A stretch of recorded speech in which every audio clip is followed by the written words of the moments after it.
मियाँ साहब की कहते ने कि मैं नीवा मेरा मुर्शद उच्चा ते मैं उच्चिया दे संग लाई सदके जावा उन्हां उच्चिया तो जिन्ना नीविया नाल नभाई ते पढ़ने दा न तू मान करी ते ना आखी मैं पढ़िया ओ कहार जब्बार सदावे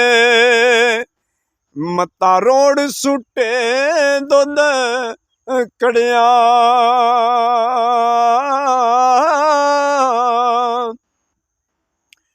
अदिल करें जे थर थर कंबन उचिया शान वाले रहम करें जे बख्श जावण मैं जे मुँह काले ते रहमत दा दरिया